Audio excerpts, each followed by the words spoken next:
أعوذ بالله من الشيطان الرجيم. بسم الله الرحمن الرحيم.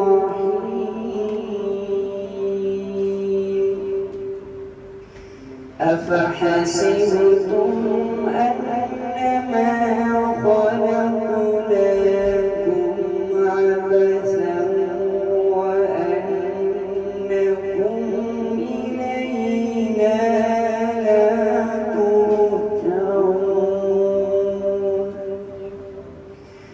فتعالى الله الملك الحق لا إله إلا هو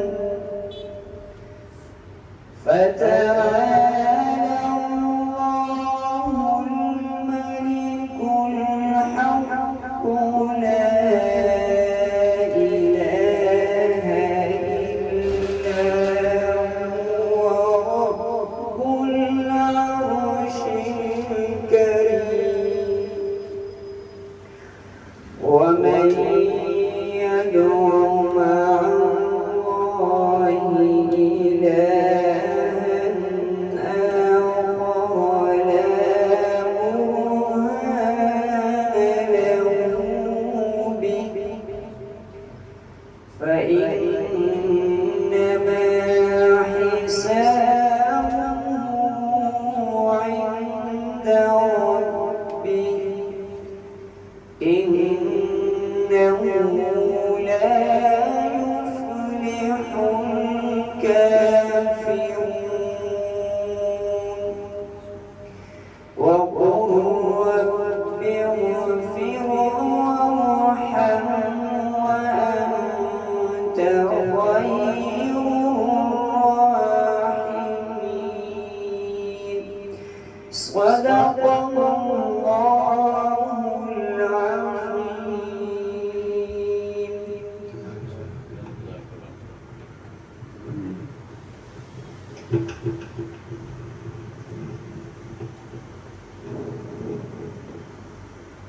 أعوذ بالله السميع العليم من الشيطان الرجيم.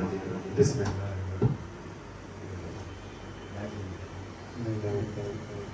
أعوذ بالله السميع العليم من الشيطان الرجيم. بسم الله الرحمن الرحيم.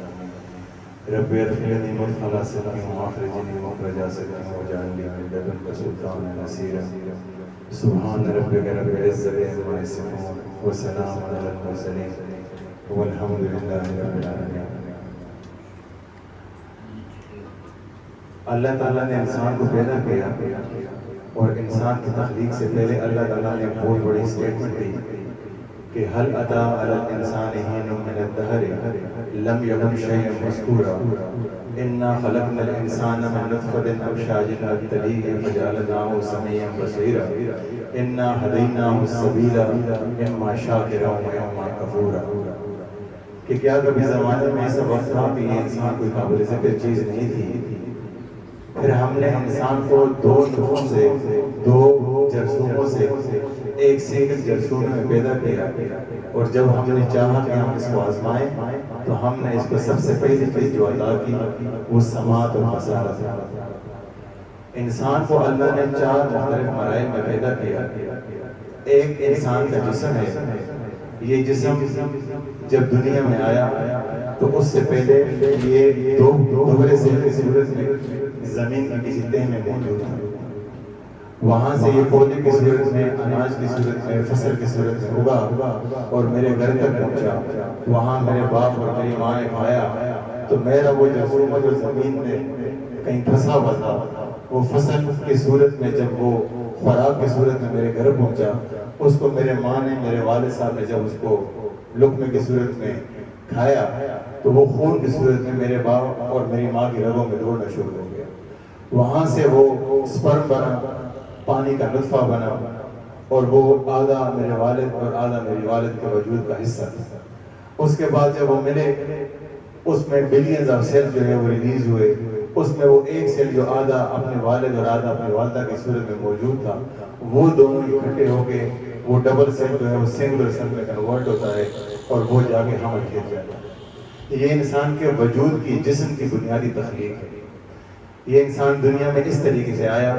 پھر جب یہ چوتھے مہینے میں ہوا تو حضرت جبرائیل نے صدا لگائی زمین سے کہ اے اللہ، یہ بچہ کمپلیٹ ہو گیا، اس کو بتائیں لڑکا پیدا کرنا ہے کہ لڑکی، بتائیں یہ نیک وقت ہوگا کہ بد وقت ہوگا، بتائیں اس کی عمر کتنی ہے، اور یہ بتائیں کہ یہ اس کے لیے رزق کتنا لکھا جائے گا. تو یہ چاروں چیزیں چوتھے مہینے میں انسان جب ماں کے پیٹ کے اندر ہوتا ہے، یہ ساری چیزیں اللہ اس کو عطا کر دیتا ہے، اس کو لے کے وہ دنیا میں آتا ہے. اب اللہ انسان کو جسم کی صورت جب دیتا ہے تو ساتھ میں ایک حدیث قدسی بڑی اچھی میں آپ سے شیئر کر لیتا ہوں. اللہ تعالیٰ فرماتا ہے اپنے رسول کو کہ میرے محبوب ان لوگوں سے کہہ دو کہ تمہیں میں نے نطفے کی صورت میں تمہاری ماں کے حمل میں قرار دیا، اس کے بعد تیرے چہرے پہ میں نے پردہ ڈالا تاکہ تمہیں ماں کے حمل سے کراہت محسوس نہ ہو، اور تیرا چہرہ میں نے ماں کی پشت کی طرف موڑا. اس کی وجہ یہ تھی کہ ماں کی خوراک کی وجہ سے تجھے بدبو سے تکلیف نہ ہو. اور پھر میں نے تیرے دائیں طرف ایک تکیہ جگر کی صورت میں رکھا اور تیرے بائیں طرف ایک تکیہ تلی کی صورت میں رکھا تاکہ تم جدھر بھی سر پھیرو تمہیں تکیے کی صورت موجود ہو. اس کے بعد اور اس کے اوپر کوئی بھی قادر نہیں تھا سوائے میرے. پھر میں نے تمہاری ماں کے پیٹ میں تمہیں قیام اور قعود سکھایا کہ تم نے کھڑے کیسے ہونا ہے، تم نے بیٹھنے کیسے ہے، اور اس کے اوپر بھی کوئی قادر نہیں تھا سوائے اللہ رب العزت کے. پھر جب تمہاری مدت پوری ہوئی تو میں نے ارحام کے فرشتے کو حکم دیا، اس کو وحی کیا کہ وہ تمہیں اپنے پر کی ایک پنکھڑی کے اوپر باہر نکالے. تو اس نے تمہیں پر کی پنکھڑی پہ بٹھا کے باہر نکالا. پھر تمہارے پاس چبانے کو دانت نہیں تھے، تمہارے پاس بچاؤ کے لیے ہاتھ نہیں تھے، تمہارے پاس چلنے کو طاقت والے پاؤں اور بازو نہیں تھے.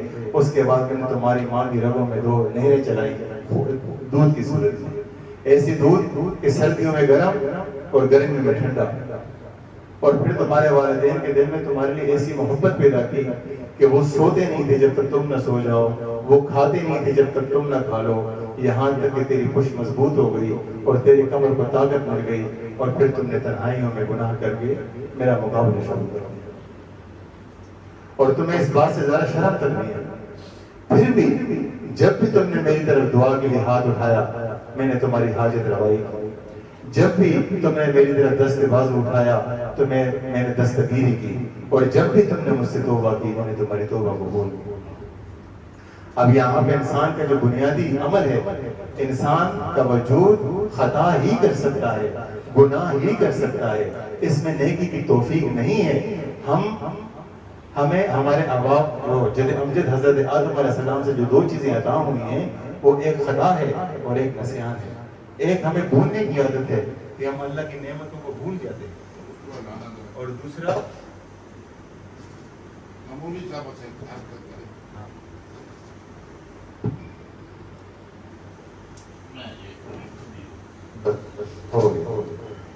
ایک ہمیں بولنے کی عادت ہے کہ ہم اللہ کی نعمتوں کی شکر گزاری کی جگہ پہ اس کی نعمتوں کو بلا بیٹھتے ہیں، اور دوسرا ہمیں خطا کی بیماری ہے یہ ہمیں جد امجد کی طرف سے عطا ہوگا.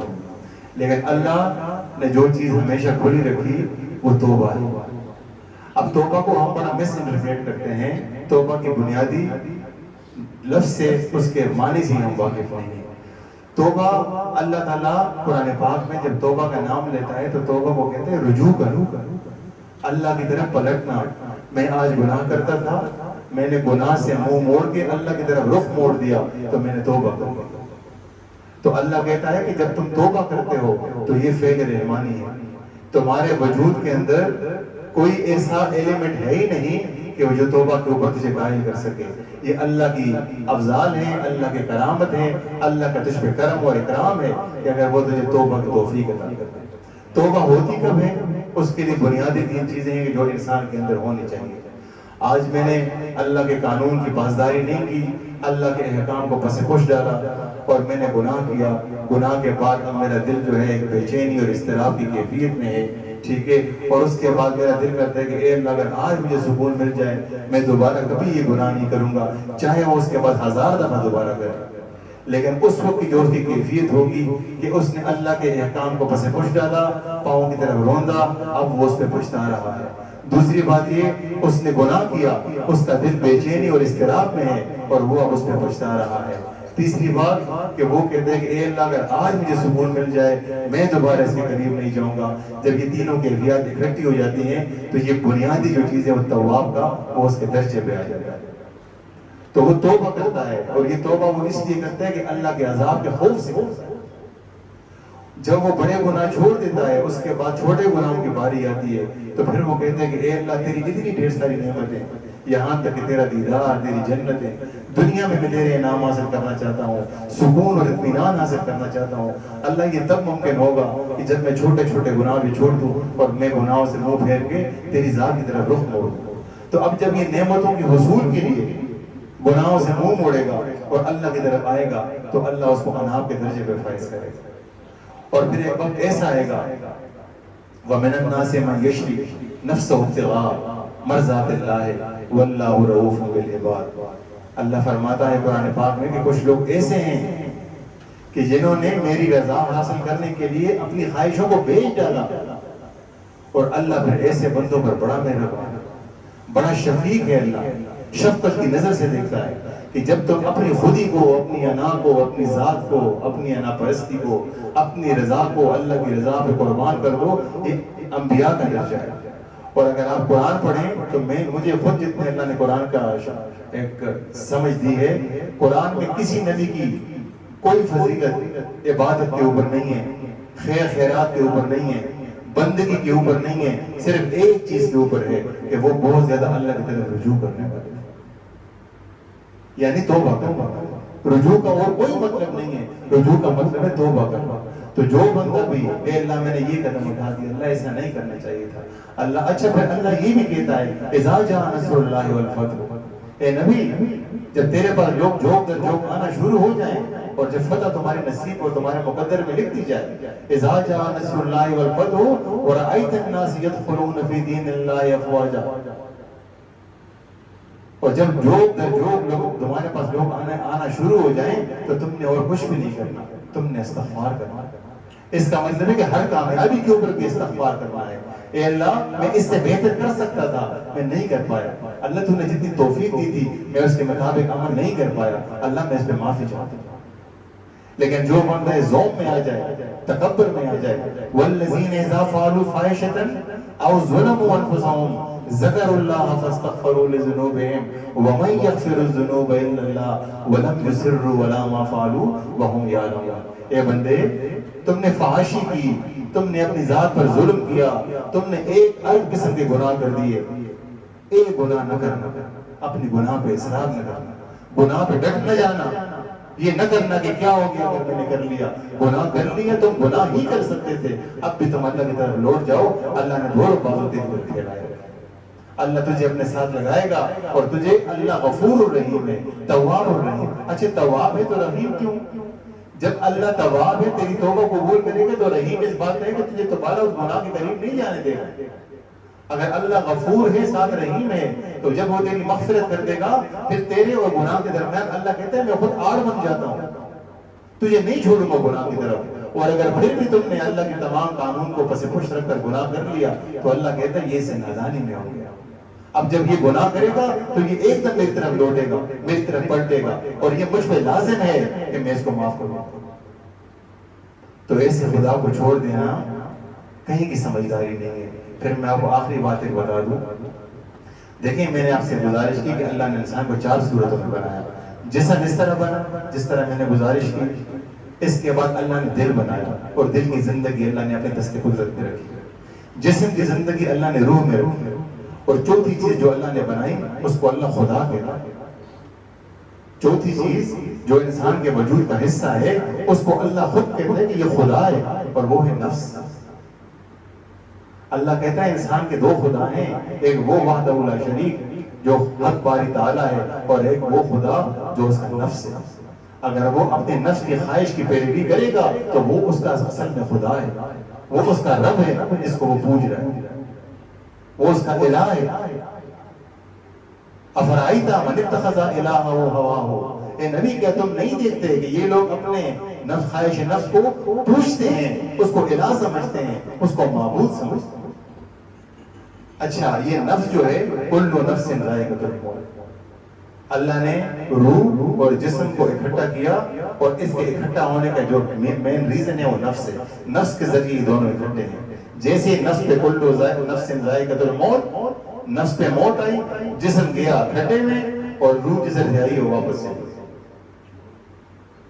ٹھیک ہے، اب نفس ہم کہتے ہیں کہ نیک آدمی کی موت اتنی آسانی سے کیوں ہوتی ہے، یا جب موت کا ذائقہ اس کا اتنا اچھا کیوں ہوتا ہے کہ وہ موت کے وقت پسمائی دے رہا ہوتا ہے؟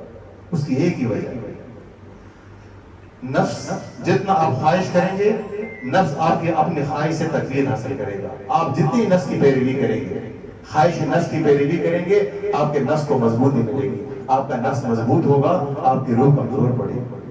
لیکن جہاں پہ آپ اپنی مرضی کو، اپنے نفس کی مرضی کو اپنی رب کی مرضی پہ قربان کر دیں تو وہاں پہ آپ کا نفس کمزور پڑ جائے گا، اور کمزور نفس پہ جب موت آتی ہے تو اس کا پتہ ہی نہیں چلتا کہ انسان مر جائے گا۔ گناہگار کی جو ہم جیسے ہیں وہ تڑپتے ہیں موت سے پہلے، چاہے بظاہر اس میں تکلیف کم نظر آئے لیکن اس پہ بہت سخت تکلیف ہوتی ہے۔ وجہ صرف ایک ہوتی ہے کہ اس نے ساری عمر نفس کی پوجا کی ہوتی ہے، اور اس کا نفس بڑا زوراور ہے، انا پرستی، خود پرستی، تہمت پرستی، دنیا پرستی، مفاد پرستی، ہوس پرستی، یہی بت پرستی، خدا پرستی نام کی کوئی چیز اس کی ذات میں نہیں ہوتی۔ تو جب یہ مرتا ہے اس کو صحیح اذیت ملتی ہے، اس لیے کہ اس کا نفس بڑا زوراور ہے۔ تو اس لیے کوشش ہی کریں کہ زندگی ایسے گزاریں جیسے اللہ نے گزارنے کا بہت۔ دیکھیں اگر میری نیز اور میری زیز میرے اختیار میں نہیں ہے، مجھے جس نے پیدا کیا وہی مجھے مارے گا، آج جس وجہ سے ہم اکٹھے ہوئے ہیں وہ بھائی کدھر گیا وہ بچہ؟ آج پوری دنیا کی طاقت اکٹھے ہو کے اس کو لے کے آ سکتی ہے؟ کوئی نہیں آ سکتا۔ اللہ کے ہونے کی سب سے بڑی دلیل کہ نہیں تھا، وہ عدم سے وجود دیا اور اب وجود میں دوبارہ عدم کاری کر دیا۔ نہ اس کا ڈرائنگ تھا، نہ ڈیزائن تھا، نہ شخصیت تھی، نہ اس کا کوئی سٹرکچر تھا، نہ اس کے ہاتھ کی امپریشن اس سے پہلے کائنات میں کسی اور کے تھے، نہ اس کی آنکھ کی پتلی اس طرح کی کسی اور کی تھی۔ پیدا ہوا، دنیا میں آیا، 23-24 سال گزارے، آج گیا، کسی کی مجال نہیں اس کو واپس لے گیا۔ جب اللہ چاہے گا دوبارہ ہوگا۔ تو یہ چاروں چیزیں، اور پھر ہم اس مقام پہ ایسے نہیں آئے، ہم عالم برزخ سے آئے ہیں، ہم نے عالم دنیا میں قدم رکھا، یہاں پہ ہم عالم ارواح سے آئے ہیں، عالم دنیا میں، عالم برزخ میں جائیں گے، عالم خلد میں، عالم جنت، اور وہ عالم مزید تک جائیں گے۔ تو یہ ہم مسافر ہے، ہماری مسافری ہے، تو مسافر ہے، مسافری کا سامان ہلکا پھلکا رکھیں۔ ٹھیک ہے، اگر آج آپ نے، اور میں نے بزرگ سے پوچھا، میں نے کہا یہ بتائیں کہ جن لوگوں کو ہم نے گالیاں دی، کسی کو تھپڑ مارا، کسی کا حساب کھایا، وہ مر گیا، گم ہو گیا، نہ میرا نمبر ہے اس کے پاس، اب میں کیا کروں؟ میرے اوپر تو اس کا حساب ہے، چاہے میں نے اس کو گالی دی ہے، اس کو تھپڑ مارا ہے، کچھ تو کیا ہے، اب میں اس کا ازالہ کس طرح کروں؟ اس نے کہا کہ اگر تم نے کسی کو تھپڑ مارا ہے، آج کسی کا تھپڑ برداشت کرو تو اللہ حساب پورا کرے۔ تم نے کسی کو ماں بہن کی گالی دی ہے، آج ماں بہن کی گالی برداشت کر لو۔ تم نے اگر کسی کی چوری کی ہے، آج اگر تمہاری کسی نے چوری کی اس کو معاف کر دو۔ یہی طریقہ ہے دنیا کا، اور اللہ تمہاری اخلاص دیکھتا ہے، تمہاری نیت دیکھتا ہے، تمہارے اعمال سے اللہ کو خوش نہیں کریں گے۔ تو اس لیے توبہ کریں اس سے پہلے کہ توبہ کے دروازے بن جائے۔ آخری آیت آپ کو پڑھ کے سناتا ہوں۔ اللہ تعالیٰ کہتا ہے انما توبۃ علی اللہ، میں توبہ کس کی قبول کرتا ہوں؟ للذین یعملون السوء، وہ جو گناہ کر لیتا ہے بجہالت، نادانی، ثم یتوبون من قریب، اور پھر ایک دم واپس گناہ پہ توبہ کرتے ہیں۔ اللہ غلطی ہو گئی، اللہ غلطی ہو گئی، اب معاف کر دے۔ آدم علیہ السلام نے کہا اللہ غلطی ہو گئی، اب سمجھ ہی نہیں آئی آدم علیہ السلام کو کہ اللہ کو کیا بولوں کہ راضی ہو جائے۔ اللہ نے کہا فتلقى آدم من ربه کلمات فتاب علیہ، میں نے آدم کو بتایا کہ یہ بولو کہ میں راضی ہو جاؤں۔ تو جب انسان نے کہا کہ میں نے غلطی کر لی، اللہ مجھے معاف کر دے، اللہ کہتا ہے انما التوبۃ علی اللہ للذین یعملون السوء بجہالۃ ثم یتوبون من قریب فاولئک یتوب اللہ علیہم وکان اللہ علیما حکیما. اللہ کہتے ہیں میں سے لوگوں پہ بڑا مہربان ہوں. توبہ کرنے والا اور جس کی توبہ قبول ہو یا وہ گناہ پہ ہو, اللہ تعالیٰ اس کو ہمیشہ رحمت کی نظر سے دیکھتا ہے, اس لیے کہ وہ اپنی ذات پر ظلم کر رہا ہوگا. اللہ کا کچھ نہیں بگاڑتا, اور اللہ ایسا بے نیاز ہے, اس کی بے نیازی سے ڈر بھی لگتا ہے انسان کو.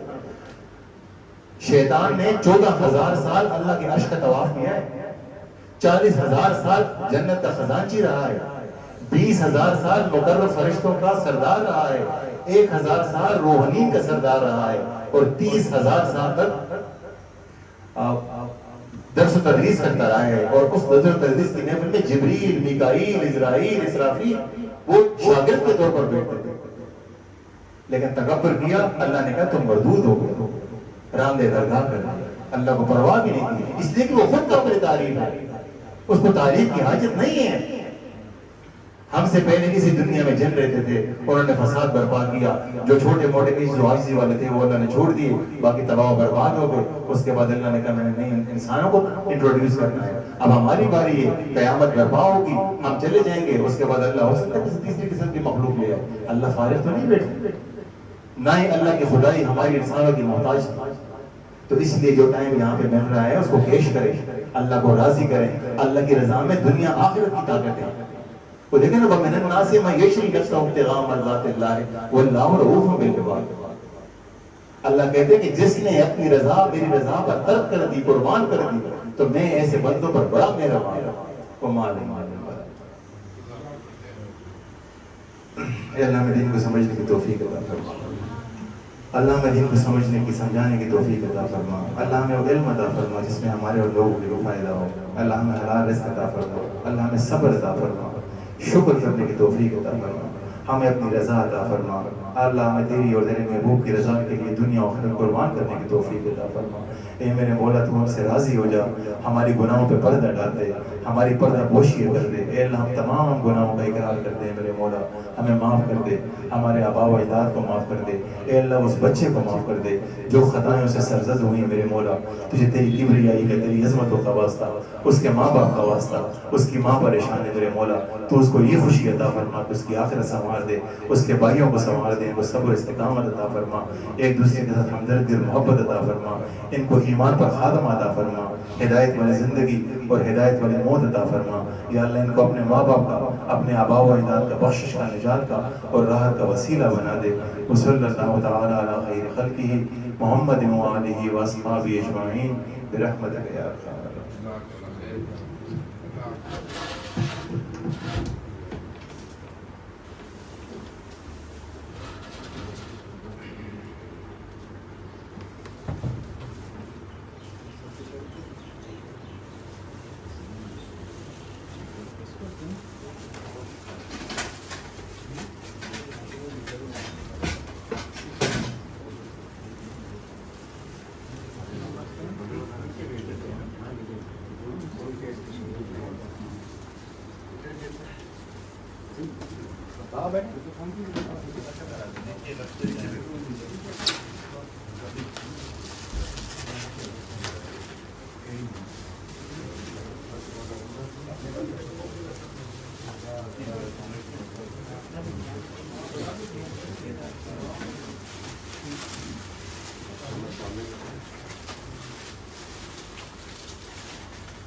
یہ چھوٹے باکس میں میٹھے ہیں, بڑے باکس میں نمکین ہیں.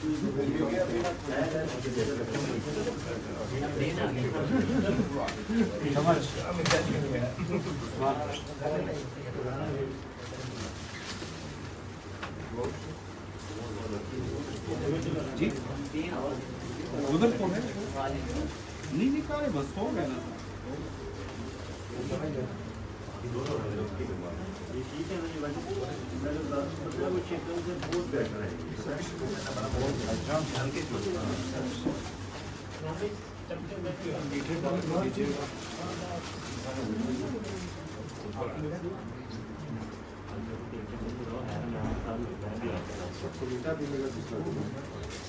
میٹھا ادھر دے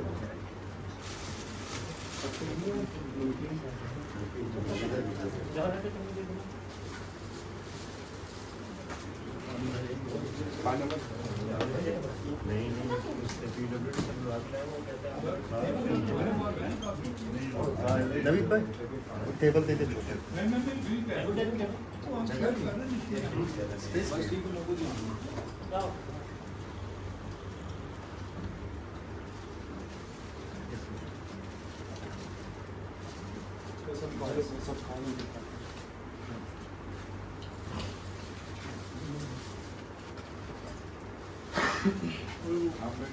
فون بند کر